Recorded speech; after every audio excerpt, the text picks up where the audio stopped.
It was a typical evening in Chicago, the city buzzing with its usual rhythm. The sounds of late-night traffic, the distant chatter from bars and restaurants, and the occasional siren were the soundtrack of a city that never truly slept. But that night, something felt different. The air seemed thicker than usual, as though it carried an electric charge, something ominous just below the surface. People walking down Michigan Avenue exchanged uneasy glances. It was around 2 a.m. when it began, a time when the city should have been quieting down, when the buzz of activity should have been dimming. But instead the world seemed to hold its breath. That was when the fire started. Not a spark, not an accident, not some random act of arson. It wasn't anything that could be traced to a simple cause. No, it was something darker, something far beyond the comprehension of anyone who had lived in the city for years. The fire spread with terrifying speed. It didn't start with the crackling of burning wood or the scent of gasoline. There was no sudden burst of flame or the screech of an explosion. Instead, the air itself seemed to ignite. People walking along the sidewalks turned to look at the sky, and what they saw was nothing short of horrifying. The very air above them was glowing with an eerie, orange light, casting an unnatural glow over the city. The streets began to shimmer, as if the pavement itself was melting. Flames began to pour from the windows of buildings, as if the city itself was breathing fire. A low, growling noise echoed from deep within the streets, not unlike the roar of an unseen animal. And before they could even react, buildings began to smoke and crumble. Windows shattered, and the sky above Chicago turned a blood-red hue. Panic swept through the streets. People screamed, their voices lost in the chaos as the city seemed to come alive with fury. Cars honked in a desperate frenzy. People ran in all directions, not knowing where to go or what to do. Sirens wailed in the distance, but it was impossible to tell where they were coming from. The fire spread too quickly, too unpredictably. It wasn't like anything anyone had seen before. It was as though the city itself was burning, as though every inch of Chicago was being consumed by a malevolent force. But even more terrifying than the fire was the shadow that moved through it. Some swore they saw a figure, tall and dark, walking calmly through the flames. They could barely make out his shape against the fire, but there was something unmistakable about him. His presence wasn't just ominous, it was downright sinister. He didn't move with the frantic energy of a man trying to escape the flames. Instead, he walked slowly, deliberately, as though the fire didn't touch him, as though he belonged to it. A man in a nearby building saw the figure first. He had been watching the flames through his window, trying to make sense of the destruction, when he saw it. A silhouette against the orange glow. At first, he thought it was just a trick of the light. But then the figure stepped into view, and there was no mistaking it. The man was tall, taller than anyone he had ever seen, and his shadow stretched across the pavement as if he were a part of the very fire itself. The figure didn't run. He didn't seem concerned about the destruction around him.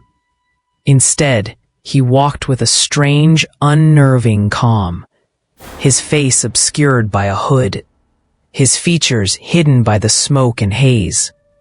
The man in the building pressed his hand against the window, staring in disbelief. The figure didn't acknowledge him, didn't even glance in his direction. He simply walked on, moving effortlessly through the flames, unaffected by the chaos surrounding him. The man thought he saw the figure's eyes, dark, hollow, and endless. But that was all. He couldn't look away. Something about those eyes, if that's what they were, gripped him with a cold terror that paralyzed him, and the moment the figure passed by, the man stumbled backward in fear. He couldn't explain it, but he felt as though something in him had shifted, something broken. Across town, more people saw the same thing. At first, it was dismissed as a hallucination, a trick of the light from the fire. But it wasn't. The Shadow Man, as they would come to call him, was real. His name wasn't even known. People didn't know where he had come from or who he was. He didn't fit any description of a typical arsonist or criminal. In fact, some of the firemen who later claimed to have seen him said he didn't even look like a man. He was simply a silhouette, a shadow in the fire, a form that didn't belong. But what was even more terrifying than his appearance was the feeling he left behind. Those who had seen him described a suffocating sense of dread that followed him wherever he went. It was as if the very presence of the Shadow Man caused the fire to burn even hotter, the destruction even more intense. The people who saw him were never quite the same after. Some lost their minds, others disappeared entirely, never to be seen again. The shadow wasn't just a figure. It was a harbinger of something far worse, something much older than anyone could have imagined. It was as if he fed off the chaos, feeding off the fear, drawing power from the destruction around him. In the days that followed, the city was on edge. Reports flooded in from every corner of Chicago. People who had witnessed the Shadow Man in the flames. Firefighters who swore they saw him walking along burning buildings. But no one could catch him. No one could stop the fire. No one could explain what was happening. The city was burning, and whatever this thing was, this shadow, was at the center of it. There were whispers that he was the spirit of the city itself, a manifestation of the anger, pain, and suffering that had been buried beneath the streets for centuries. Others claimed he was something much older, something that had lived in the shadows of Chicago's dark history, waiting for the right moment to rise. Whatever the truth was, one thing was clear. The Shadow Man was not just a man. He was a force, an unstoppable presence of darkness, walking calmly through the fire.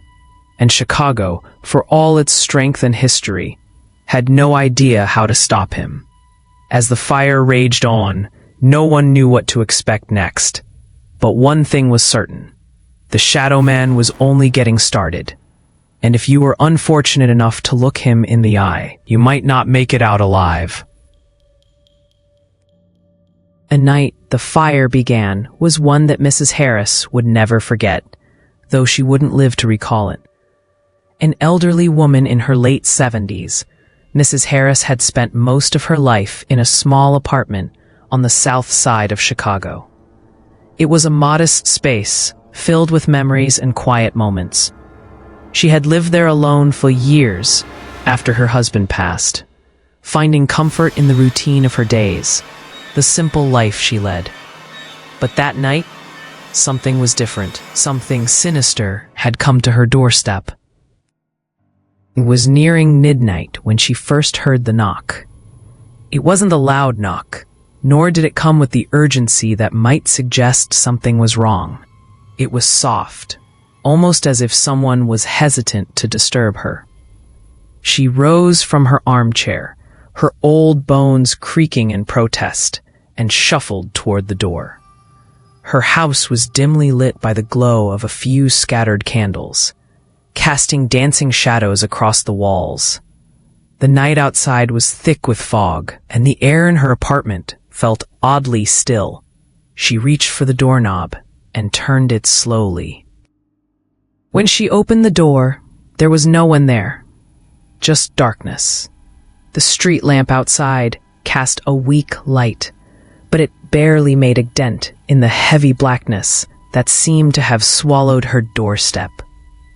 She peered into the night, expecting to see a neighbor, perhaps someone with a late-night question, but there was nothing. The emptiness outside felt almost alive, as if it were pressing in on her. The air had a peculiar chill to it, something that didn't belong. Her heart skipped a beat. She closed the door quickly and turned to retreat back into her apartment. But before she could, a cold gust of wind rushed in, sending a chill through her bones. The candles flickered violently and went out, leaving her in complete darkness. It was strange. There hadn't been a wind outside to explain it. Just as quickly as the gust had arrived, it vanished, leaving the room stiflingly still. Confused, Mrs. Harris stumbled back, her hand pressing against the wall to guide her through the dark. Her mind raced as she tried to make sense of what had just happened. She hadn't heard any footsteps, no other sounds of movement outside the door. The chill that lingered in the air felt unnatural, but it was gone as quickly as it came. She reached for the matchbox beside the window, lighting another candle. As the flame grew, so did her sense of unease. She couldn't shake the feeling that something was wrong. But what? What could it be? Without thinking, she stepped out into the hall, her worn slippers barely making a sound against the floor. She walked down the narrow corridor, the shadows of the apartment building stretching long and thin in the dim light. The building was quiet, almost too quiet, and Mrs. Harris felt a strange knot tighten in her chest. She couldn't explain it, but something about the silence felt heavy. She felt as though she was being watched, but when she glanced around, the hallway was empty. What she didn't know was that the Shadow Man was already there, waiting. His presence was not something you could hear or see with your eyes, but it was undeniable. The air grew thicker, colder, and the very walls of her apartment seemed to close in on her. Mrs. Harris, unaware of the malevolent force that had followed her, took one more step, but it was enough. He was there, standing just outside her peripheral vision. It was said that the Shadow Man didn't speak. He didn't need to. His gaze was enough.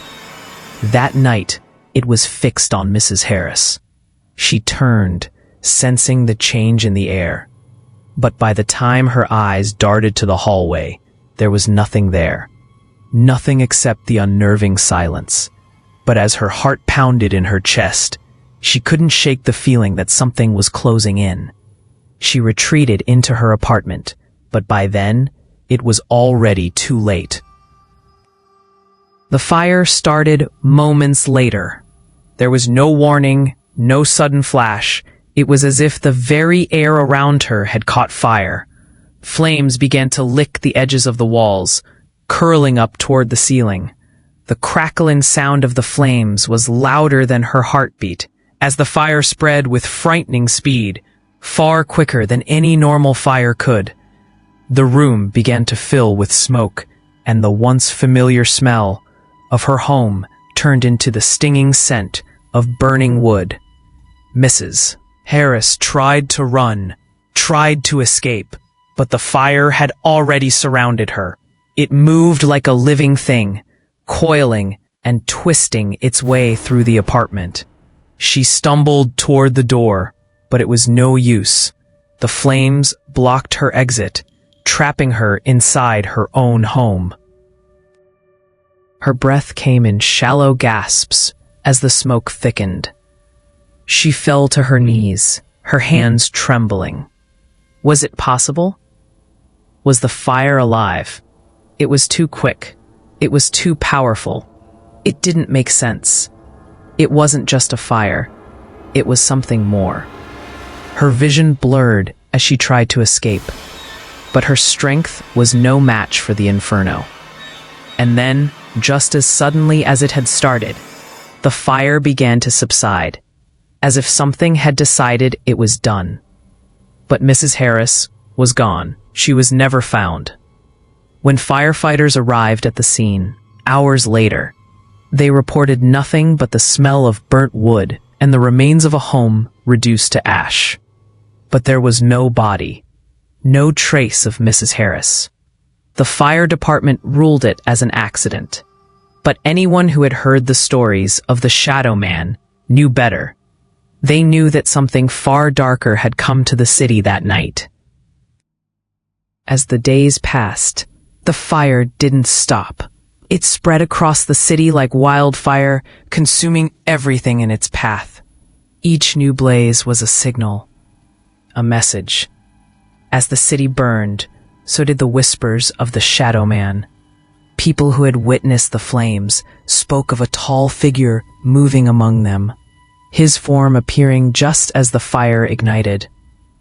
They spoke of a figure who didn't run from the flames, who wasn't burned, and who left only the feeling of coldness in his wake. A figure who walked calmly through the destruction as if it were his to command. People began to vanish, one by one, with no explanation. Those who tried to look deeper into the fire, those who sought answers, simply disappeared. The city was on edge. They didn't know it yet, but Chicago had become the playground of something much older, something far more dangerous than anyone could comprehend. The Shadow Man's influence spread unseen but undeniable. The fires were not the work of any arsonist. They were the result of something that could not be stopped, a force that fed off fear and pain. People began to realize that the fire was not just a physical force. It was an event. It was a warning. And as the fire continued to rage across the city, more and more people vanished, leaving only the unsettling knowledge that the Shadow Man was out there, waiting for his next victim. As the fire continued to spread through Chicago, so did the fear. It wasn't just the flames that terrified the people now. It was the sheer unpredictability of the destruction. News outlets were flooded with coverage of the disaster, but no one could explain it. Was it an accident? A freak chain of events? Was it the work of an arsonist? Or was it something darker, something that couldn't be understood by mere human reasoning? At first, people assumed the fire was simply a product of the city's chaos, a horrible but ultimately explainable event. But as the flames devoured block after block, strange reports began to surface. There were whispers on the streets, murmurs of something otherworldly in the smoke. People began to talk about a figure, a shadow, a man, a creature that seemed to move through the fire as if it were part of it. Some said they saw him standing in the smoke, his tall figure clearly visible against the backdrop of the flames, his presence somehow chilling in the midst of such devastation. Others claimed they heard his voice, a low whisper carried on the wind. Though no one could make out what he said, some swore that the Shadow Man spoke their name, even when they were alone in their homes, when no one else could have known who they were. But perhaps the most terrifying thing of all was the silence that followed these reports. Anyone who dared to speak of the Shadow Man, anyone who dared to mention his name in public, simply vanished. It wasn't like they disappeared in the traditional sense. No, it was more like they ceased to exist. It was as if the world had forgotten them, their names erased from the memory of everyone who had ever known them. Friends, family, co-workers, everyone who had once known these people was left to wonder, where did they go? Some of the survivors began to lose their sanity. People who had lived through the fire but managed to escape its destructive path were now claiming they were being watched. They would speak to no one about the shadows they saw lurking in the corners of their rooms, or the cold, unexplainable chill that seemed to follow them wherever they went. Those who spoke too loudly about the things they'd seen or heard in the smoke were often found babbling incoherently days later, their minds shattered. They'd mutter about him, the figure in the fire, the one who walked calmly through the flames. They would claim that the Shadow Man was always watching, always waiting, just behind them. The terror had settled into the city, not just in the form of the flames, but in the minds of those who survived.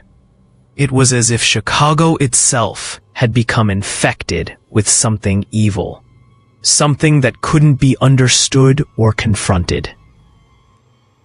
Amidst the growing chaos, a small group of friends, all former classmates from the University of Chicago, decided they had had enough of just watching the horror unfold.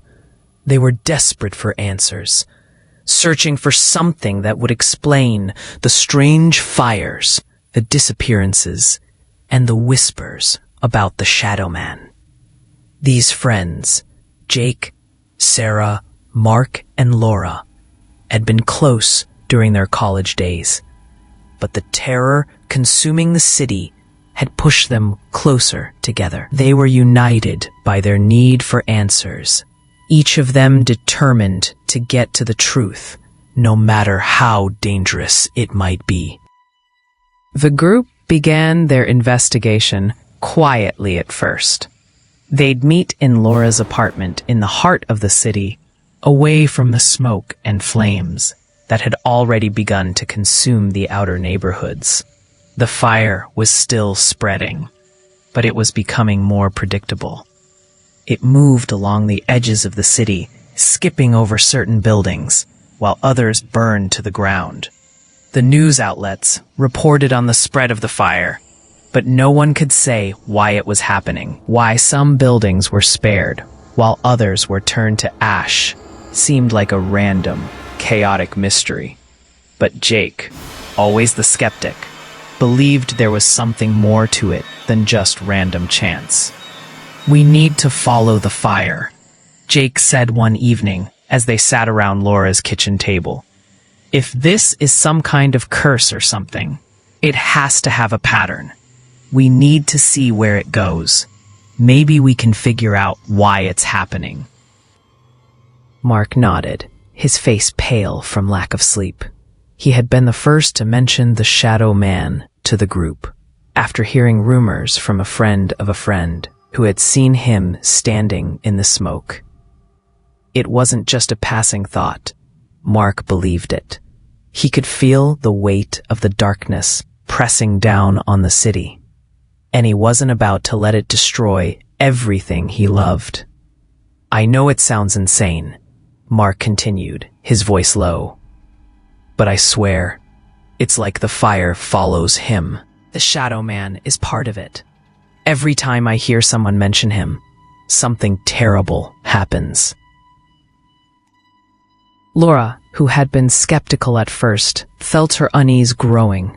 She had seen the news reports, heard the whispers, and felt the fear in the air every time she walked outside.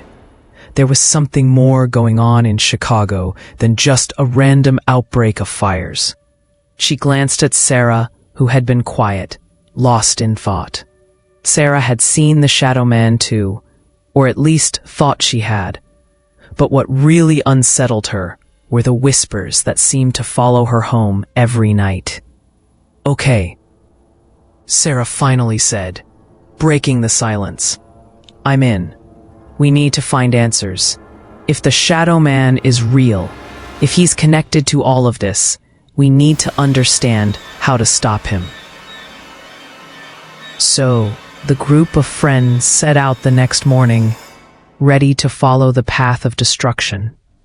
They started at the outskirts of the fire zone, where the buildings were still intact, where the signs of the fire were more subtle, yet no less ominous. As they drove deeper into the city, the destruction became more apparent. Some areas had been completely leveled. Ash and smoke filled the air, and the stench of burning wood and rubber clung to their clothes. The city was a war zone, and it was hard to imagine how anything could ever be rebuilt. They visited one of the few remaining survivors, an elderly man who had lived in a brick apartment complex on the east side of the city. The fire had spared his building, but it had claimed his wife. She had been at the hospital when the fire started, and she had never made it out. The man had heard the whispers, he said, voices calling to him from the smoke. He described the figure he saw moving through the flames. Tall, dark, and unfeeling. He hadn't realized at the time what he had witnessed, but when he heard others speak of the Shadow Man, he knew. It was him. His eyes were like dark holes, the man said, his voice trembling. I couldn't see him clearly, but I knew he was watching. He doesn't speak, but you feel him. You feel him watching you. The group exchanged glances. They were getting closer to the truth, but the deeper they dug, the more they realized they might be in over their heads. They knew the Shadow Man was connected to the fire, but how? What was he, and what did he want? As they left the man's apartment and continued their journey through the wreckage, a cold wind swept through the streets. It was sudden, freezing, and for a moment, the fire seemed to slow. The flames flickered, their ferocity momentarily dampened by the strange chill. They looked around, but there was nothing. No one was near, just the wind. That's when they knew. The Shadow Man wasn't just a figure. He was a force, a malevolent presence that had been born of the city's darkness. And it wasn't done yet. It was only getting started. The air was thick with dust as Jake and his friends made their way into the abandoned building on the edge of the city. The building, once a bustling warehouse or maybe a factory, had long since fallen into decay, with shattered windows and walls coated in grime.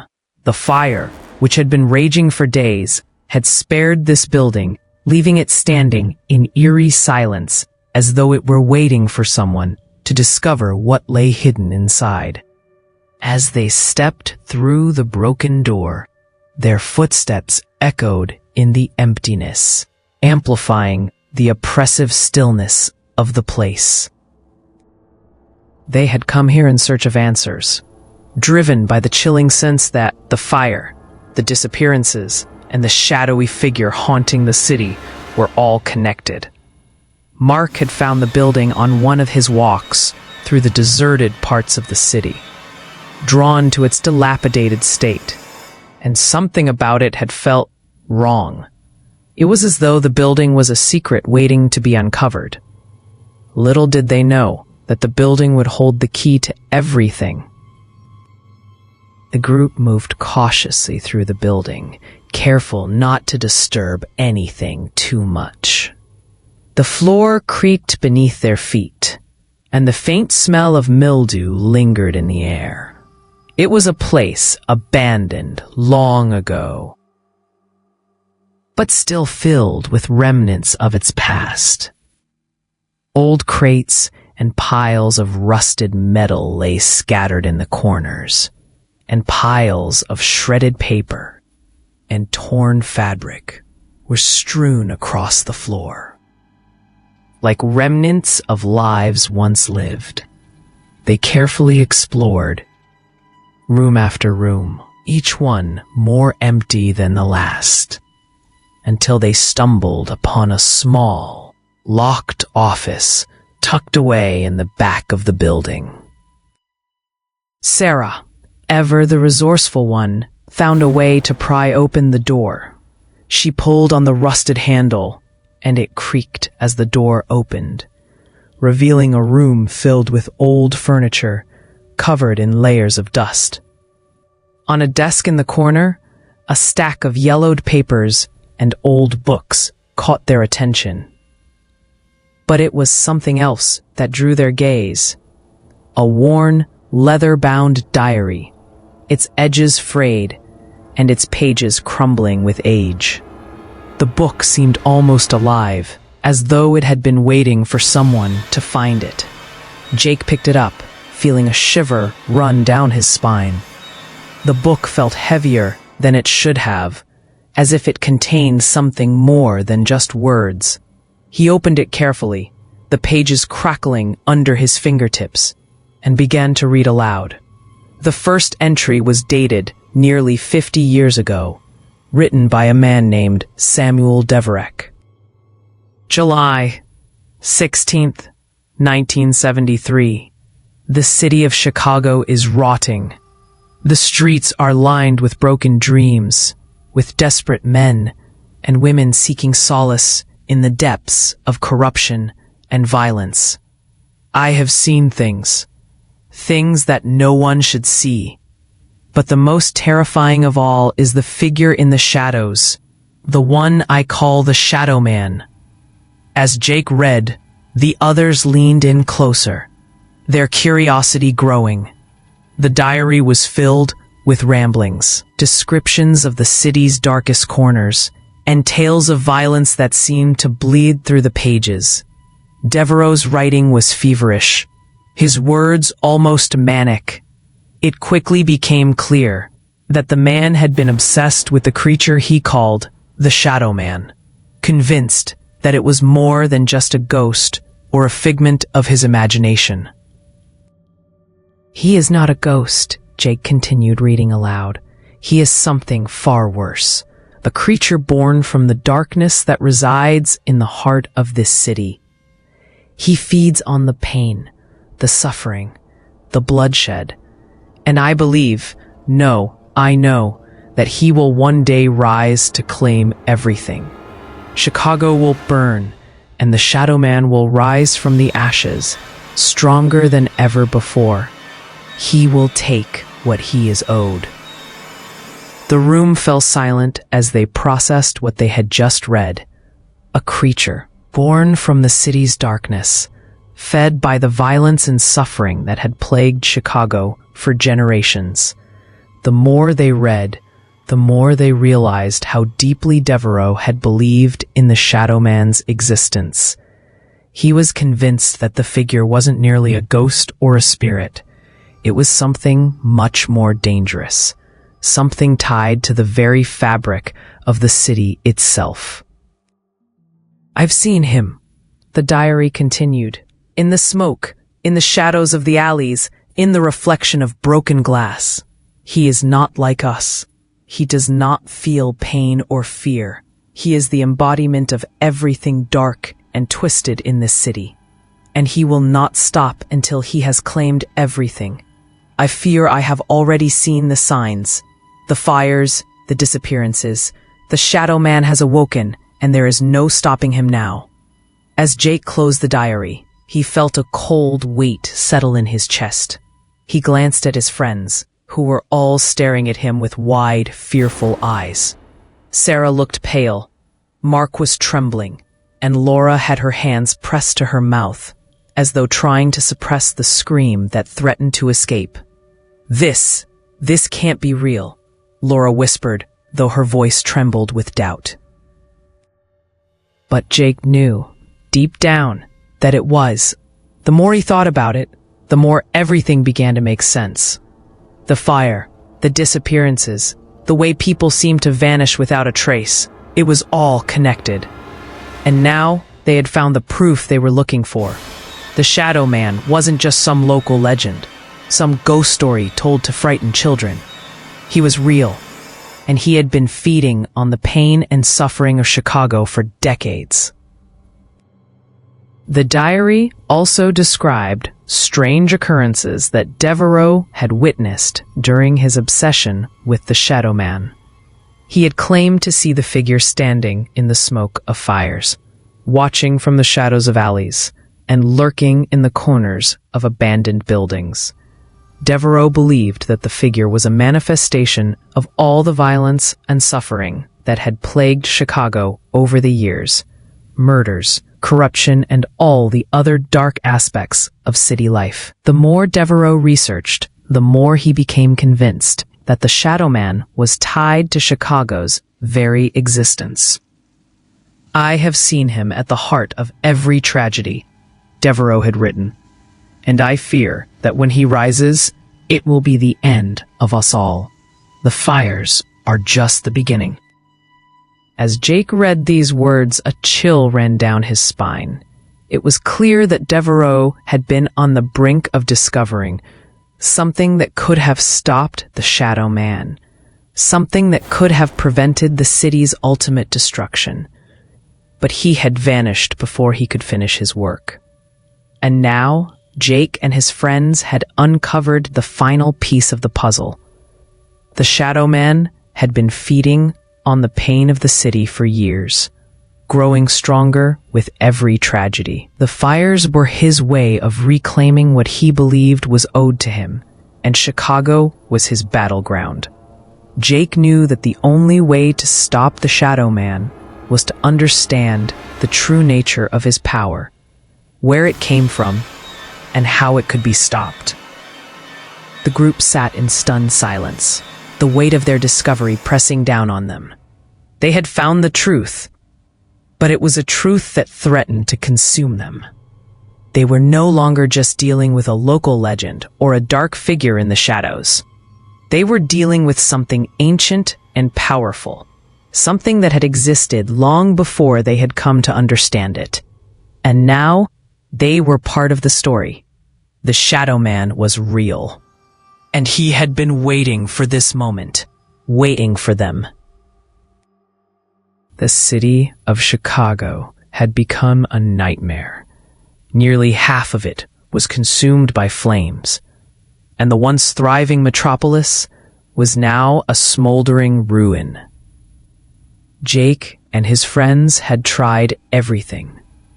They'd gathered what little information they could from Samuel Devereaux's diary, pieced together the dark history of the Shadow Man, and even attempted to warn the authorities. But it was too late. The fire wasn't just a tragedy. It was the prelude to something far more sinister. The Shadow Man had made his move, and now there was no stopping him. That night, as the fire raged across the city, everything changed. The smoke grew thicker, churning through the streets like a living thing, choking the air and blotting out the stars. Power lines snapped like twigs, sending sparks into the night sky. And with them, the city was plunged into total darkness.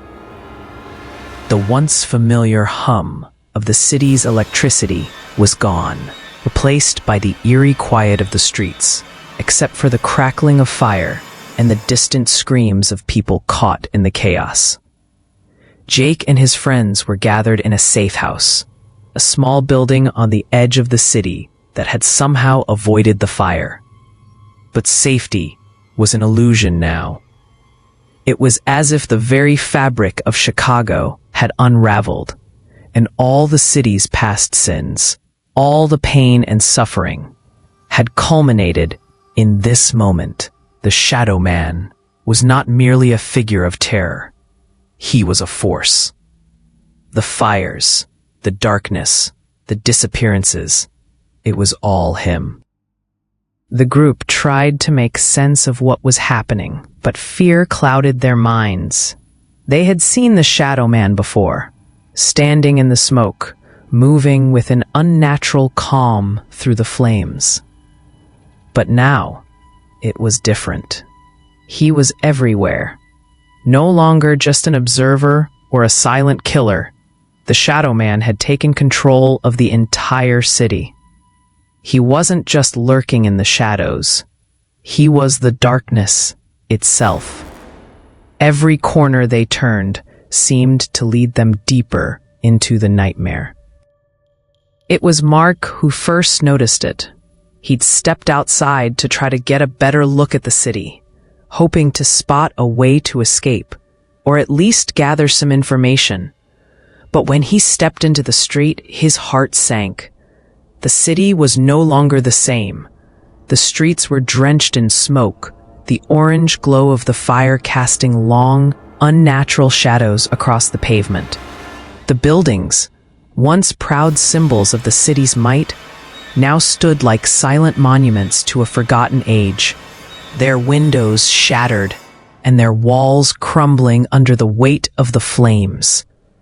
But the worst part was the shadows. They weren't just shapes cast by the fire. They were alive.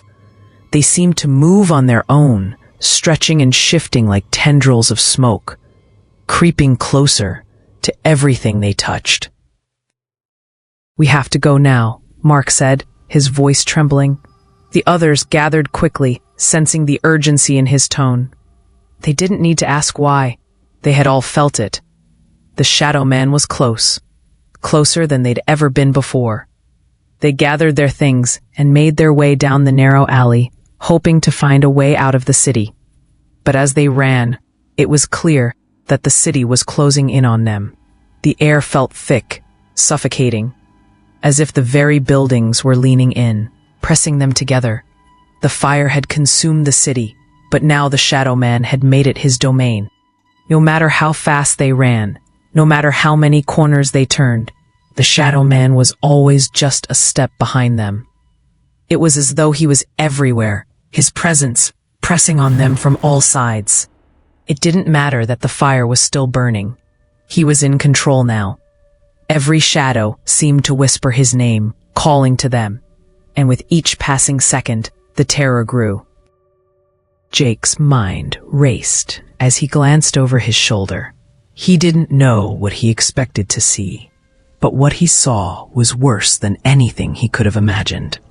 There, in the distance, at the edge of a burning building, was the figure of the Shadow Man. He stood tall and menacing, his form stretched and warped by the heat of the fire behind him. His outline was indistinct, like a black smear against the glowing background, but there was no mistaking his presence.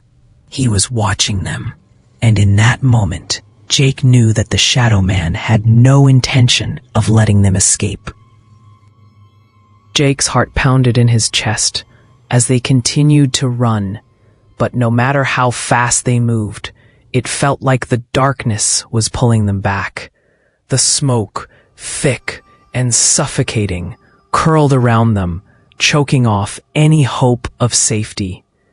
Every time they turned a corner, every time they tried to make a break for it, the shadows stretched out in front of them, trapping them in a web of terror. The city, once full of life, was now a labyrinth of fire and smoke, a place where escape was no longer possible. The feeling of being watched grew stronger with every step. It was as though the very air around them had thickened, pressing in on them from all sides. Sarah screamed as she stumbled, nearly falling to the ground. Her breath came in shallow gasps, her eyes wide with terror as she looked around frantically, searching for any sign of a way out. But all she saw was more darkness, more fire, more of the same twisted nightmare. "It's him," she whispered, her voice barely audible over the sound of the crackling fire. "He's here. He's everywhere." Jake turned to her, his eyes wide with fear. He didn't need to ask who she was talking about. The Shadow Man had finally caught up with them. The realization hit him like a wave. There was no escape. The fire, the city, the shadows, they were all part of him now. And no matter where they went, he would always be there, watching, waiting, until they were swallowed whole by the darkness. As they turned another corner, Jake's breath caught in his throat. There, at the end of the alley, the Shadow Man stood. His form was unmistakable now, taller than any man had a right to be, and as dark as the smoke around them. His eyes, if they could even be called eyes, were empty voids, holes that seemed to swallow up the light. He didn't move, didn't speak, but his presence was overwhelming, suffocating. Jake could feel it pressing against his chest, crushing the air from his lungs. It was as if the very world was bending around the Shadow Man's will, and there was nothing they could do to stop him. With a final, desperate cry, Jake turned to run, but it was too late. The city was no longer a place of escape. It had become a prison, a tomb, and the Shadow Man was its warden. The last thing Jake saw before he vanished into the darkness was the shadow stretching across the ground, long and menacing, swallowing the light from the fire behind him. And as the world around him melted into smoke and ash, he realized that the Shadow Man wasn't just a figure in the dark. He was the darkness itself. The nightmare was real, and there was no waking from it. Jake's vision blurred, and then everything went black. The Shadow Man had claimed them all. The fire was finally brought under control, but the damage had already been done. Chicago, once a vibrant metropolis, was now nothing more than a charred shell of its former self. Entire neighborhoods lay in ruins, with buildings reduced to rubble, their skeletal remains still smoldering as the ashes of the city rose like a thick, choking fog. The fire had consumed everything in its path. Homes, businesses, memories, but it was more than just the destruction of physical things. It was the destruction of something deeper, something darker. The people who had lived through the fire were now haunted by more than just the flames. As the smoke cleared and the city began its slow, painful recovery, the survivors tried to make sense of what had happened. News reports covered the damage, and the authorities insisted that the fire had been an accident, a tragedy caused by some unforeseen event. But the survivors knew better. They had seen it, felt it. Something unnatural had been behind the fire, something that wasn't merely a force of nature. They had seen the figure in the flames, heard the whispers in the smoke, felt the coldness that seemed to seep from the very air. The Shadow Man, they whispered in hushed tones, was real. At first, only a few brave souls dared to speak of him. They said that he had been the cause of the fire, that the flames had been his doing, his way of claiming what he was owed. But as time passed, more and more people began to share their stories. They spoke of dark figures standing in the shadows, watching from the corners of the ruined streets. They spoke of strange whispers carried on the wind, voices calling their names when no one else was around. The fear that had once been confined to the night seemed to linger in the air, hovering over the city like a dark cloud. Some said they saw him walking through the wreckage, his tall, looming figure moving silently through the streets. Others claimed to hear his voice, a low murmur that seemed to come from everywhere and nowhere at once. It was as though the Shadow Man had never left, as if the fire had merely been a momentary distraction. But no one knew for sure.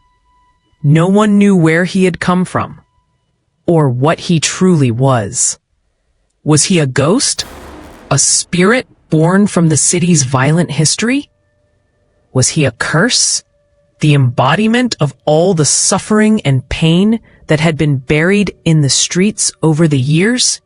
Some believed he was both, an ancient force that had fed on the darkness of Chicago for generations, waiting for the right moment to rise again. Others thought he was something newer, a manifestation of the collective grief and anger that had built up in the city over the years. Whatever he was, one thing was certain. He was not done with Chicago. The fire may have been over, but the Shadow Man's reign had only just begun. The city, forever altered by the flames, was never the same after that night. The streets were quieter now, as if the fire had burned the life out of them. The bustling energy of the city, once so vibrant and full of life, had been replaced by a strange stillness. The air felt heavier, as if the very atmosphere had absorbed the sorrow and fear of the people who had survived the fire. The survivors tried to rebuild their lives, but they couldn't shake the feeling that something was missing, that something had been lost forever. The city's heart had been broken, and in its place, something darker had taken root. People began to whisper of the Shadow Man more frequently.